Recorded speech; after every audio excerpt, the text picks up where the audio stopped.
नमस्कार। एमजी अध्ययन पॉइंट पर आपका एक बार फिर स्वागत है। आज हम भारत के संविधान में बहुमत के प्रकारों पर चर्चा करेंगे और हम ये देखेंगे कि कितने प्रकार के बहुमत होते हैं। साधारण विधेयक को संसद से पास कराने के लिए कितने सदस्यों की आवश्यकता होती है। हम ये भी देखेंगे कि संसद में कोरम से क्या अभिप्राय है। हम ये भी देखेंगे कि 2/3 बहुमत क्या होता है।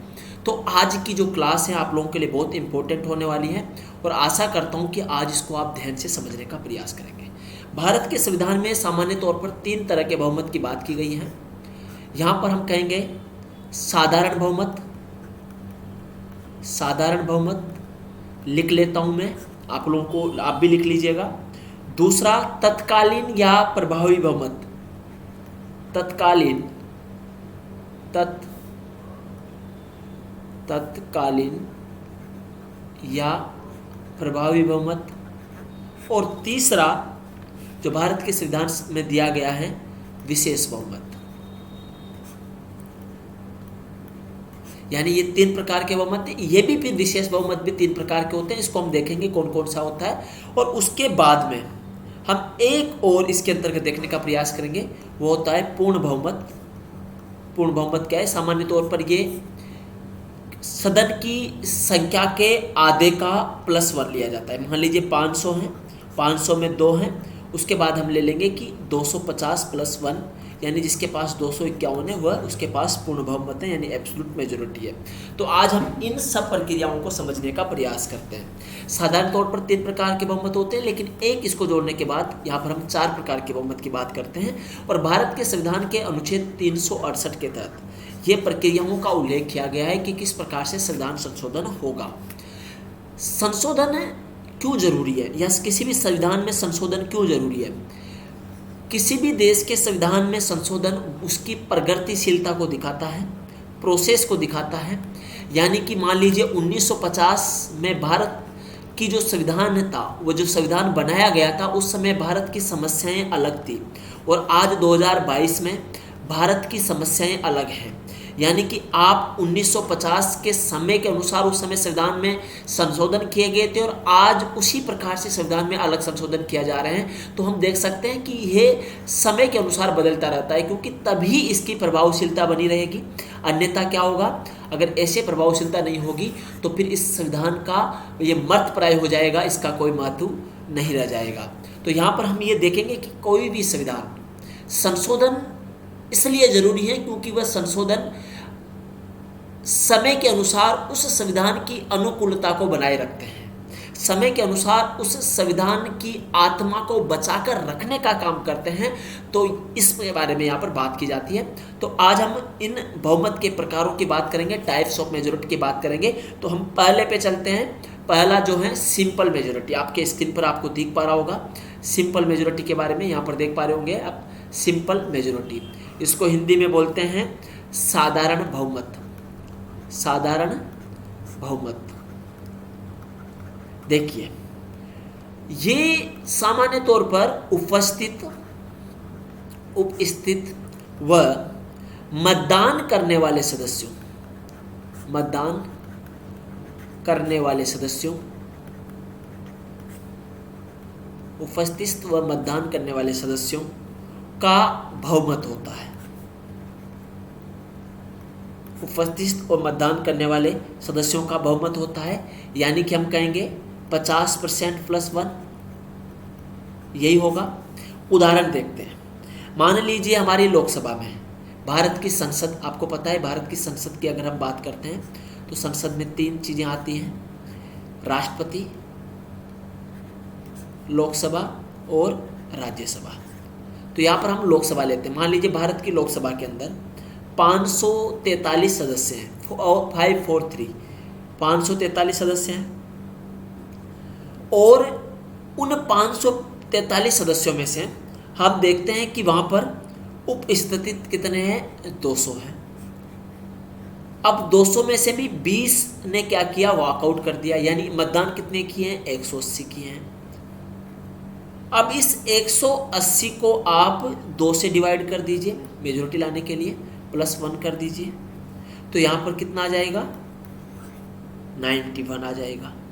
यानी कि यहाँ पर क्या हुआ कि उपस्थित व मतदान करने वाले सदस्यों का बहुमत, यानी उपस्थित कितने थे 200, मतदान करने वाले कितने 180, और इसका बहुमत कितना हो रहा है 91। ऐसे ही हम दूसरा देख लेते हैं, इसमें एक और उदाहरण देख लेते हैं। मान लीजिए उपस्थित वहां पर 200 लोग हैं, आप ध्यान से समझिएगा, उपस्थित 200 हैं, मतदान किन्होंने किया है, मतदान 179 ने किया है। अब इसका बहुमत कैसे लिखेंगे, देखिए यहाँ देखिए, साधारण बहुमत में आप लिखोगे डेफिनेशन उपस्थित व मतदान करने वाले सदस्यों का बहुमत। तो अब यहाँ पर 179 में 179 में आप 2 का भाग दीजिए, तो यहाँ पर कितना आ रहा है 89.5, और इसको आप कितना गिनोगे 90 गिनोगे। अगर मान लीजिए 89.1, 2, 3 और 4 आता है तो इसको आप 89 ही गिनोगे, और 5 आता है या 5 से ऊपर आता है तो उसको आप 90 गिनोगे, यानी एक आगे गिन लोगे उससे, और अगर उससे हैं तो उसको पीछे वाला गिना जाएगा। तो यहाँ पर कितना है 90। तो ये सामान्य तौर पर 90 सदस्य अगर उस समय किसी भी बिल के समर्थन में हैं तो वह क्या हो जाएगा, वह साधारण बहुमत से वह बिल पास हो जाएगा। तो यहाँ पर आपने एक चीज़ देखी, देखिए हम देखते हैं किसी भी सदन के अंदर किसी भी पार्टी का अपना एक व्हीप होता है, एक वहाँ पर एक यहाँ पर मैं आपको यहाँ पर बता देता हूँ, इसको हम थोड़ा सा मिटाते हैं। किसी भी पार्टी का एक व्हीप होता है और वह आदेश देता है कि वह किस अपने सदस्यों को कि वह किसका प्रक्रिया को माने। एक व्हीप होता है और वह व्हीप आधिकारिक तौर पर किसी पार्टी का निर्धारित एक अधिकारी होता है जो उस पार्टी के सांसदों को निर्देश जारी करता है, और ये प्रत्येक पार्टी का लोकसभा में होता है। तो अगर उसने मतदान करने के लिए किसी को कहा और उसके विपरीत अगर कोई सदस्य मतदान कर लेता है तो उसको वह पार्टी की सदस्यता से निष्कासित करने की रिकमेंडेशंस कर सकता है और सदन से आग्रह कर सकता है कि उसकी सदस्यता निलंबित की जाए। तो सामान्य तौर पर हमने सिंपल मेजोरिटी को समझा। दोस्तों, सिंपल मेजोरिटी के अंदर उपस्थित व मतदान करने वाले सदस्यों का बहुमत लिया जाता है, और इसके अंतर्गत हम 50% प्लस 1 को लाएंगे, यानी कि 51% जिसके पास भी होगा। और उसका हमने उदाहरण देखा, 2 तरीके के देखे, जब पॉइंट्स में आ जाए तो कैसे आपको लेना है, और पॉइंट्स में न आए तो आपके पास सीधा सीधा विकल्प रहेगा। तो यहाँ तक आप लोगों ने समझा। अब ये आ जाता है कि ये कहाँ पर प्रयोग होता है, वेयर इट इज यूज्ड। तो आप लिखेंगे साधारण बहुमत जो विधेयक जो प्रयोग होता है, कोई भी सिंपल विधेयक आ रहा हो, छोटे मोटे कानून को बदलने का विधेयक आ रहा हो, उसमें ये प्रयोग में आता है। और उसके साथ ही ये वहाँ पर भी प्रयोग में आता है, बजट की प्रक्रियाओं में भी ये प्रयोग में आता है, वित्त विधेयक के संदर्भ में भी प्रयोग में आता है, किसी भी समय सदन में विश्वास मत लाने की प्रक्रिया हो वहाँ पर भी ये प्रयोग में आता है, अविश्वास मत लाने की प्रक्रिया हो वहाँ पर भी ये प्रयोग में आता है।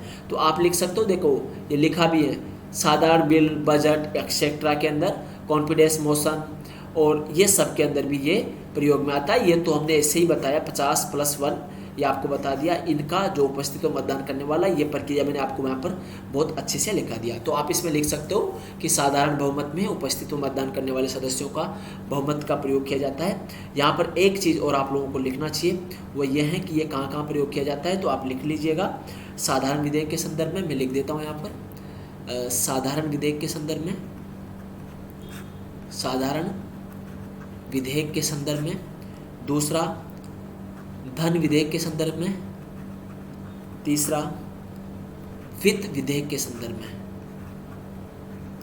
तो पहला सिंपल मेजॉरिटी क्या होती है, सामान्य बिलों पर जहाँ पर कोई साधारण विधेयक आ रहा है, वित्त विधेयक आ रहा है, या फिर हम कहेंगे धन विधेयक है, या किसी भी सदन में किसी भी सरकार के खिलाफ विश्वास मत लाना हो, अविश्वास मत लाना हो, उसमें सिंपल मेजॉरिटी का प्रयोग किया जाता है। तो अगर कभी आपको वनडे एग्जाम में या यूपीएससी में पूछा जाए तो आप इसको बता सकते हो।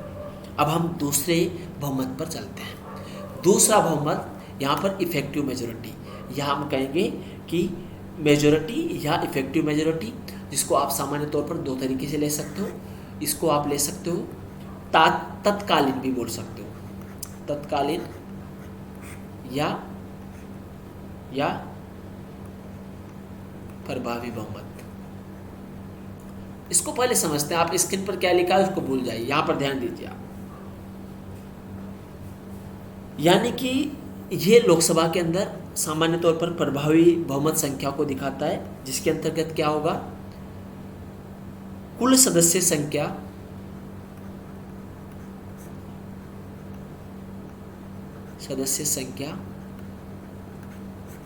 माइनस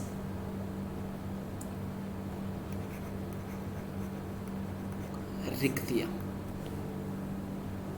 यानी कि रिक्तियों में क्या आएगा, मान लो किसी सदस्य की मृत्यु हो गई हो, सदन में खाली हो गई हो सीट, या किसी ने त्याग पत्र दे दिया हो,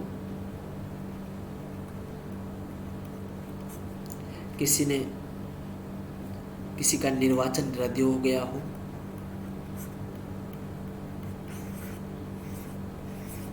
तो ये रिक्तियां, यानी जो कुल सदस्य संख्या होगी उसमें से माइनस क्या कर देंगे आप, रिक्तियां कर देंगे।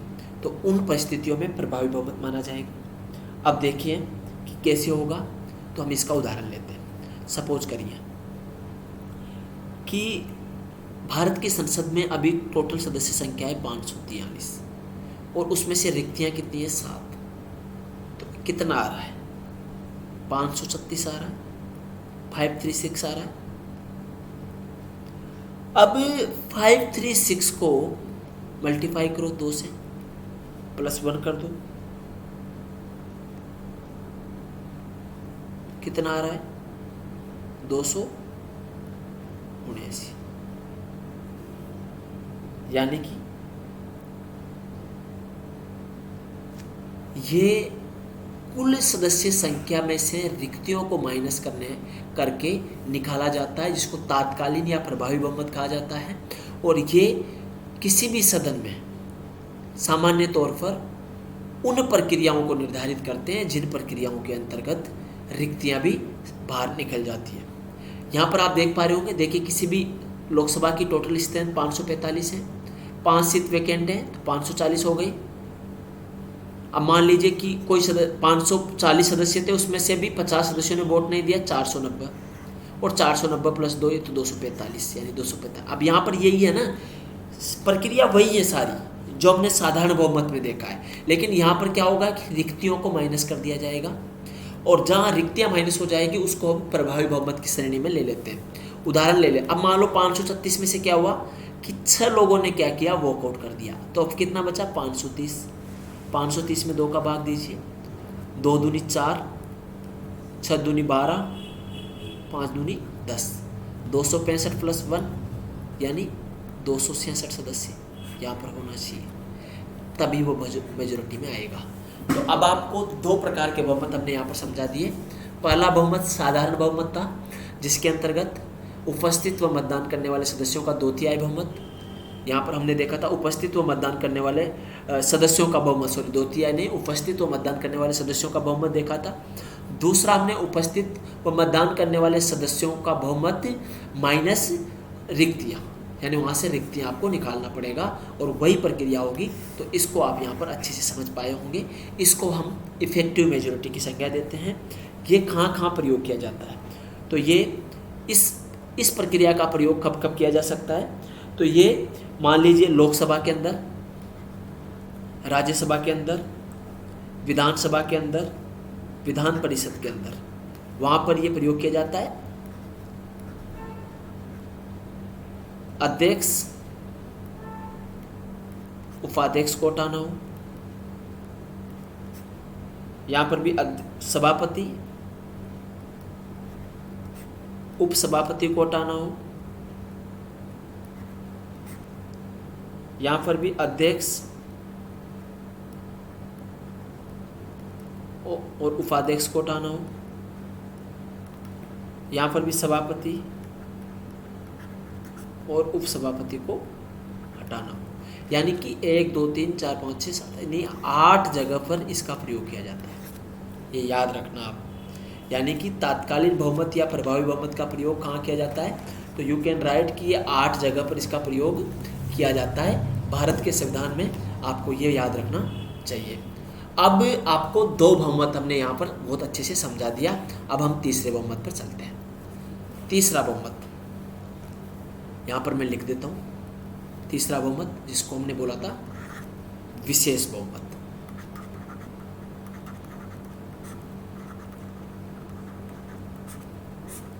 यानी कि स्पेशल मेजॉरिटी।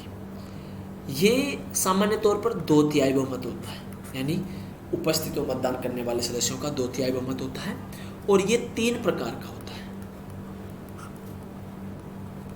हम समझते हैं 3 प्रकार का कौन कौन सा होता है। पहला, अच्छे से हम लिख रहे हैं, इसको समझने का प्रयास करें। उपस्थित व मतदान करने वाले सदस्यों का 2/3 बहुमत। उपस्थित व मतदान करने वाले सदस्यों का 2/3 बहुमत।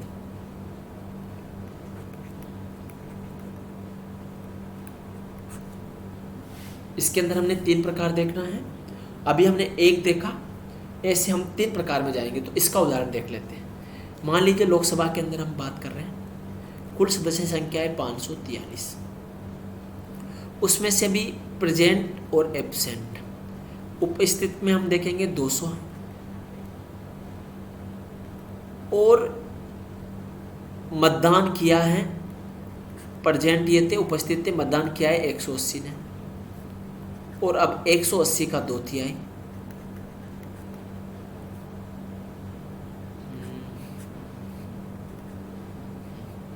60 120, यानी किसी भी कोई भी बिल लाया गया हो उसके संदर्भ में कौन सा 120 सदस्य होना चाहिए। अगर 120 सदस्य नहीं हुए तो उसको आप क्या कहोगे, वो रद्द हो जाएगा, यानी उसको समर्थन में वह 120 सदस्य होना ही होना चाहिए। अब इसमें भी एक और उदाहरण हम देख लेते हैं, पॉइंट्स वाला, जो आप लोगों को मैंने बताया था। मान लीजिए मतदान किया है 179 लोगों ने, उपस्थित थे 200, मतदान किया 179 ने। तो 179 का 2/3 निकाल लो।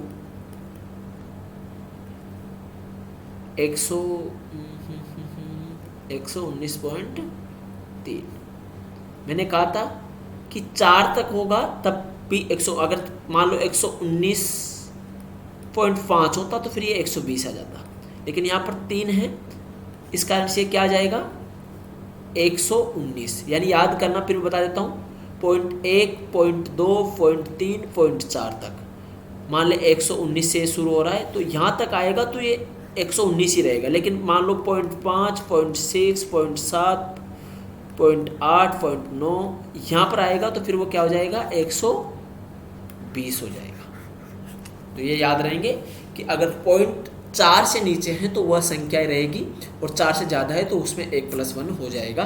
तो यहाँ पर हम देखेंगे कि क्या हो रहा है, 119 सदस्यों की ज़रूरत पड़ेगी। ये हो गया हमारा विशेष बहुमत, जिसके अंदर एक प्रकार हमने यहाँ पर देखा है उपस्थित व मतदान करने वाले सदस्यों का 2/3 बहुमत, जिसके अंदर हमने देखा, उदाहरण भी लिया और हमने देखे कि मान लीजिए आपके घर में, एक और उदाहरण हम इसमें देख लेते हैं। आपके घर में 200 सदस्य हैं, उन सदस्यों में से अब ये प्रक्रिया हो रही है कि आपके घर में कार लाया जाए या स्कूटर लाया जाए। उसमें से आपके घर में 180 सदस्यों ने मतदान की प्रक्रिया में हिस्सा लिया, और उस मतदान की प्रक्रिया में जब 180 लोगों ने हिस्सा लिया तो वह प्रक्रिया है कि आपको 2/3 बहुमत चाहिए, यानी 180 का 2/3 आप निकलोगे, यानी 120 सदस्य अगर पक्ष में आएंगे तो कार आएगी, नहीं तो क्या आएगा, स्कूटर आएगा, और स्कूटर में आपको टर करके उठ जाना है। तो ये थोड़ी सी जटिल प्रक्रिया इसको कहा जाता है कि बहुमत, लेकिन हमने इतना आसान बनाने का प्रक्रिया कोशिश कर रहे हैं ताकि आपको ये बहुत अच्छे से समझ में आ जाए। अब हम चलते हैं दूसरे प्रकार के, इसके तीसरे के दूसरे प्रकार के बहुमत में। हम यहाँ पर लिख लेते हैं तीसरे का दूसरा प्रकार का बहुमत। ये हमने तीसरे प्रकार के बहुमत में देखा था, इसमें दूसरे प्रकार के बहुमत की बात कर रहे हैं। उसके अंदर थोड़ा लिखिए कि उपस्थित व मतदान करने वाले सदस्यों का वाले सदस्यों का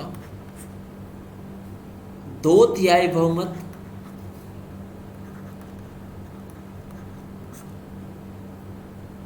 जो कुल सदस्य संख्या का आधा न हो, जो कुल सदस्य संख्या के आधे से कम ना हो।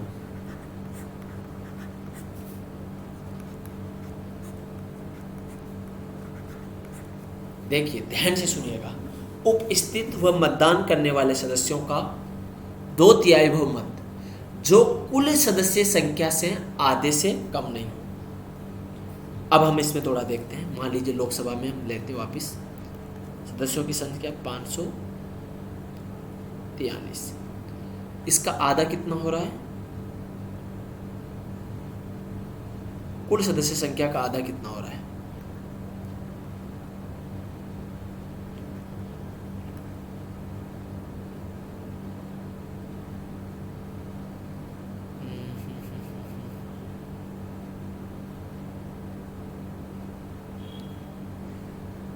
अगर हम देखेंगे, 1 मिनट रुकिए, 272 प्लस 414 का लग गया। मान लीजिए 544 सदस्य हैं, तो 543 सदस्यों का भी हम अगर निकालेंगे तो यहाँ पर हम इसी तरीके से लेते हैं। मैं आपको वापस समझा देता हूँ। अरे पूरा ही मिट गया यार, दोबारा लिख देते हैं। तीसरे का दूसरे प्रकार के बहुमत की हम बात कर रहे हैं। उपस्थित व मतदान करने वाले सदस्यों का 2/3 बहुमत, लेकिन कुल सदस्य संख्या का आधा, कुल सदस्य संख्या के आधे से कम ना हो।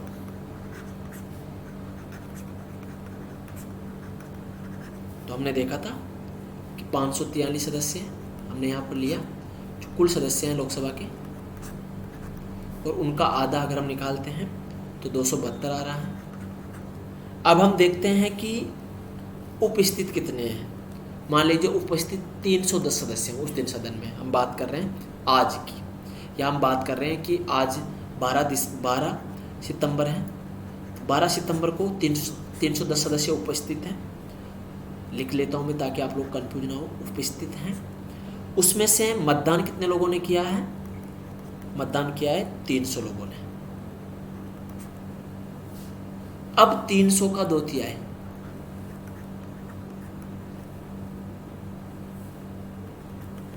200। याद करो, वापिस जाओ सेकंड प्रकार में जो मैंने लिखवाया। उपस्थित व मतदान करने वाले सदस्यों का 2/3 जो कुल सदस्य संख्या से आधे से कम न हो, यानी कि कुल सदस्य संख्या आधी कितनी? 272, और ये कितना आ रहा है? 272 से कम आ रहा है। यानी ऐसी परिस्थितियों में कोई भी विधेयक पास नहीं होगा। अब मान लीजिए 13 सितंबर की हम बात कर लेते हैं। 13 सितंबर को उपस्थित सदस्य हैं, ऐसी परिस्थिति आई, कैंसिल हो गया, तो अमित शाह जी ने फ़ोन लगा दिया मोटा भाई ने सारे सांसदों को कि पहुँचो। सारे सांसद दूसरे दिन पहुँच गए, 470। उसमें से मान लीजिए मतदान किया है 450 लोगों ने, और अब हम निकालते हैं 450 का 2/3 बहुमत, 300, और 300 272 से क्या है? ज़्यादा है। ऐसी परिस्थितियों के अंदर क्या हो जाएगा? वह बिल पास हो जाएगा। यानी कि अगर जितने सदन की कैपेसिटी उस समय पे हैं, उस सदन की कैपेसिटी से आधा निकालो, और उस आधे से कम उपस्थित और मतदान करने वाले सदस्यों की संख्या नहीं होनी चाहिए। अगर नहीं होगी तो वह क्या होगा? वह बिल पास नहीं होगा। ये कब प्रयोग किया जाता है? ये सामान्य तौर पर कब प्रयोग किया जाता है? तो हम लिख लेते हैं इसको, थोड़ा सा मैं आप लोगों को दिखवा देता हूँ। ये बहुत इंपॉर्टेंट है। ये प्रयोग कब किया जाता है? ये प्रयोग किया जाता है संविधान संशोधन विधेयक के लिए।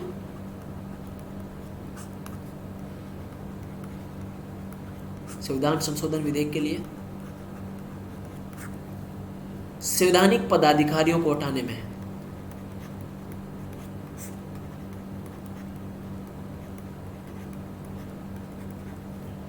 एससी का जज, सुप्रीम कोर्ट का जज, हाई कोर्ट का जज, केग को हटाने के लिए, मुख्य इलेक्शन चीफ इलेक्शन कमीशन को सीईसी को हटाने के लिए, इन सब की परिस्थितियों में क्या लाया जाएगा, उपस्थित व मतदान करने वाले सदस्यों का 2/3 बहुमत जो आधे से कम न हो। और मान लीजिए कि ईडब्ल्यूएस का जो आरक्षण का विधेयक लाया गया था संविधान संशोधन करके, उसमें भी क्या हुआ था, इसी ही विधेयक का इसी बहुमत का प्रयोग किया गया था जो दूसरे प्रकार का बहुमत है। अब हम चलते हैं तीसरे प्रकार के बहुमत में। यहाँ तक आप लोगों को समझ में आ गया होगा, बहुत अच्छे से समझ में आ गया होगा। अब हम आते हैं तीसरे प्रकार के बहुमत में। तीसरे प्रकार का बहुमत, तीसरे प्रकार का लिखिए। इसमें कुल सदस्य संख्या का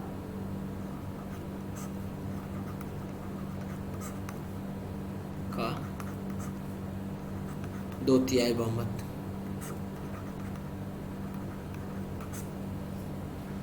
यानी कि कुछ भी नहीं करना, जो सदस्य संख्या है उसका 2/3 बहुमत। अब मान लीजिए लोकसभा की कुल सदस्य संख्या 543 है और 543 का 2/3 कितना हो रहा है,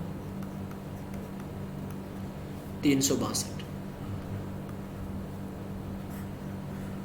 यानी कि अगर 362 सदस्य सदन में किसी भी विधेयक के समर्थन में आ गए तो वह उन परिस्थितियों के अंदर वह विधेयक पास हो जाएगा।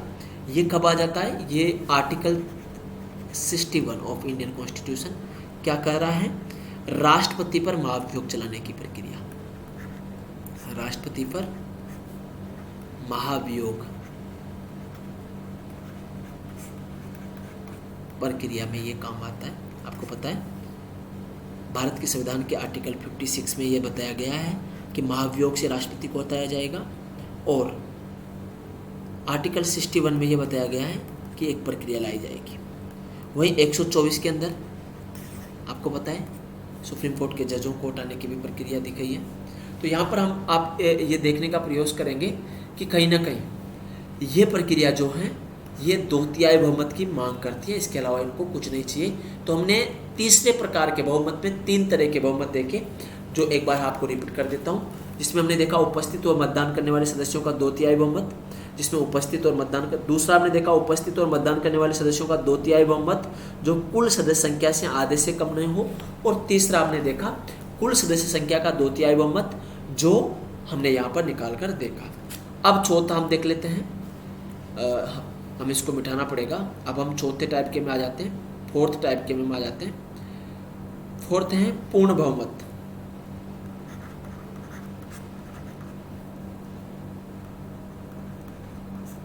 यानी हम यहाँ पर क्या लाएंगे, एब्सोल्यूट मेजॉरिटी, एब्सोल्यूट मेजॉरिटी। यानी ये कुछ भी नहीं होता, ये कुल सदस्य संख्या का आधा होता है। मान लीजिए सदन की संख्या 543 है और 543 का आधा कितना हो रहा है, 271.5 यानी 272।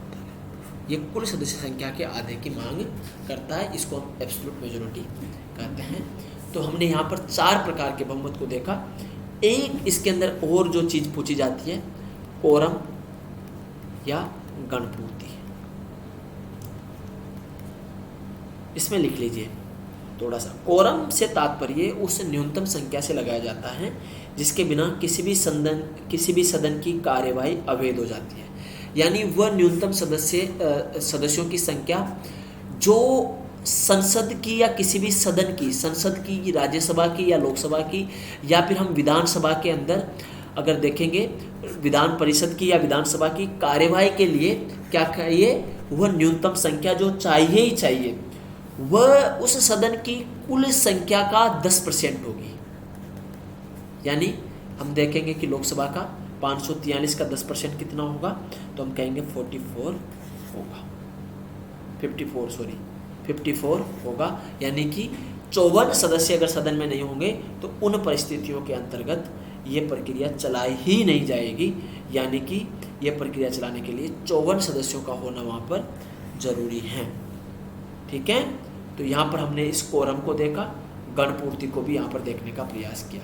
तो इस प्रकार हमने भारत के संविधान में या भारत के संविधान में उल्लेखित उस सारी प्रक्रिया को समझने का प्रयास किया है जिसमें बहुमत के प्रक्रिया को उल्लेखित किया गया है। और इस बहुमत की प्रक्रिया के माध्यम से यह भी बताने का प्रयास किया गया है कि कैसे संविधान संशोधन के लिए एक विशेष प्रक्रिया की जरूरत पड़ती है, और ये विशेष प्रक्रिया इन सारे के सारे संविधान संशोधनों को एक आकार देने का काम करती है, और ये आकार बहुत ही महत्वपूर्ण हो जाता है। अब एक सवाल यहाँ पर उठता है, जब हम संविधान संशोधन की बात कर रहे हैं तो हम इसको पूर्ण रूप से पढ़ना चाहिए, और जबकि पूर्ण रूप से नहीं पढ़ेंगे तो कहीं ना कहीं एक हमारे मन में एक क्वेश्चन उठ जाएगा कि संविधान संशोधन की शक्ति पर कौन कौन सी सीमाएं लागू है। क्या कोई सीमाएं हैं? क्या संसद को पूर्ण रूप से अधिकार है कि वह जितना चाहे उतना कर सकते हैं, या कोई सीमाएं भी इसके ऊपर लागू है संविधान संशोधन की? तो हम इसमें कुछ केस पढ़ते हैं। पहला केस जो है चंपकम दोराई राजन वर्सेस मद्रास राज्य 1951। इसमें सर्वोच्च न्यायालय ने शिक्षण संस्थाओं में पिछड़े वर्गों के आरक्षण को समता के अधिकार के उल्लंघन के आधार पर अवैध घोषित कर दिया, जिसे संसद ने प्रथम संविधान संशोधन करके ऐसे आरक्षण को वैध बना दिया। यानी कि यहाँ पर हम एक चीज देखने का प्रयास कर रहे हैं कि वो कौन कौन सी सीमाएं थी जहां पर संसद और न्यायालय के बीच में एक संघर्ष देखने को मिला, और उस संघर्ष ने क्या किया, उस सर्वोच्चता को रखा कि कौन सर्वोच्च होगा दोनों में से, संसद सर्वोच्च होगी या न्यायालय सर्वोच्च होगा। तो हमने देखा कि पहला संविधान संशोधन करके संसद ने पिछड़े वर्गों के लिए जो समता के अधिकार शिक्षण संस्थाओं में देने का प्रयास किया, उसको न्यायालय ने अवैध मान दिया, जिसे संसद ने पलट दिया। उसके बाद हम एक देखते हैं, एक दूसरा केस आता है। उस दूसरे केस का नाम है शंकरी प्रसाद बनाम भारत संघ, Shankari Prasad versus government of India, Bharat संघ 1951 में ये केस आता है। ये भी 1951 का ही केस है। इसके अंतर्गत ये निर्धारित किया गया कि अनुच्छेद 368 का प्रयोग करते हुए संविधान संशोधन किया जा सकता है, अतः अनुच्छेद 13(2) के अधीन विधि नहीं माना जाएगा। यानी कोई भी संशोधन ऐसा जो 368 के तहत किया जा रहा है वह अनुच्छेद 13(2) के तहत विधि नहीं माना जाएगा। अनुच्छेद 13(2) के तहत एक प्रक्रिया दी गई है, उस प्रक्रिया के अंदर ये बताने का प्रयास किया गया है कि कौन कौन से संविधान में ऐसी चीजें हैं जिनको विधि माना जाएगा और वो विधि का काम कैसे करेगी। तो यहाँ पर ये सामने रख दिया कि विधि नहीं माना जाएगा। तो ये एक प्रक्रिया यहाँ पर ये आ गई कि संविधान संशोधन के अंतर्गत वह कौन से नियम प्रक्रियाएं हैं जिसके तहत ये बात रखी गई है। ये संविधान के बाद के भविष्य को तय करता है। अनुच्छेद 13(2) से मौलिक अधिकारों में संशोधनीयता का विवाद पैदा हुआ था, और ये प्रश्न उठा था कि संसद मौलिक अधिकारों में संशोधन करने की शक्ति रखती है या नहीं रखती है। तो मौलिक अधिकार संशोधनीय है या नहीं है। तो ऐसी परिस्थितियों में ये बताया गया था कि मौलिक अधिकारों के लिए कुछ अलग नियम प्रक्रियाएं वहाँ पर तय की गई थी, जो हम किसी आर्टिकल के अंदर आपको बताने का प्रयास करेंगे। लेकिन अभी आप ये समझ सकते हो कि यहाँ पर क्या हुआ, संशोधन करने की प्रक्रिया कहाँ पर दे दी गई, यहाँ पर शंकरी बनाम इसमें दे दी गई। उसके बाद में अगला केस आता है गोलकनाथ बनाम भारत संघ, गोलकनाथ वर्सेज पंजाब राज्य। इसमें सर्वोच्च न्यायालय ने इस मामले में निर्णय दिया कि अनुच्छेद 368 के तहत संसद को ये शक्ति प्राप्त नहीं है कि वह मूल अधिकारों को कम करे, और अनुच्छेद 13(2) के अंदर जो विधि है उसके अंदर कोई विधियां आती हैं वो सारी विधियां अलग मानी जाएगी, लेकिन ये अधिकार नहीं है कि वो मूल अधिकारों को कम करे। लेकिन दोस्तों सबसे इम्पोर्टेंट जो केस आया वो केशवानंद भारती केस में आया। उसमें बेसिक स्ट्रक्चर का कंसेप्ट दे दिया गया और बोला गया है कि बेसिक स्ट्रक्चर का वायलेशन नहीं किया जाएगा। तो ये एक थोड़ा सा विवाद इसके अंदर देखने को मिलता है। हालांकि फंडामेंटल राइट्स जब हम पढ़ाएंगे उस समय इन विवादों को हम आपके समक्ष लाने का प्रयास करेंगे, लेकिन यहाँ पर हमने सामान्य तौर पर उन प्रक्रियाओं को समझने का प्रयास किया जो हमारे संविधान में संशोधन की प्रक्रियाएं या बहुमत के प्रकारों के आधार पर कई बार कठिनता से हमें समझने में दिक्कत होती है। तो हमने यहाँ पर ये रखा। आगे वाले वीडियो में हम फिर एक नए टॉपिक के साथ आएंगे। तब तक के लिए आप सभी का नमस्कार और शुभ रात्रि। आप अपना ध्यान रखिए, अपना परिवार का ध्यान रखिए और हमारे YouTube चैनल का भी ध्यान रखिए। बहुत बहुत धन्यवाद।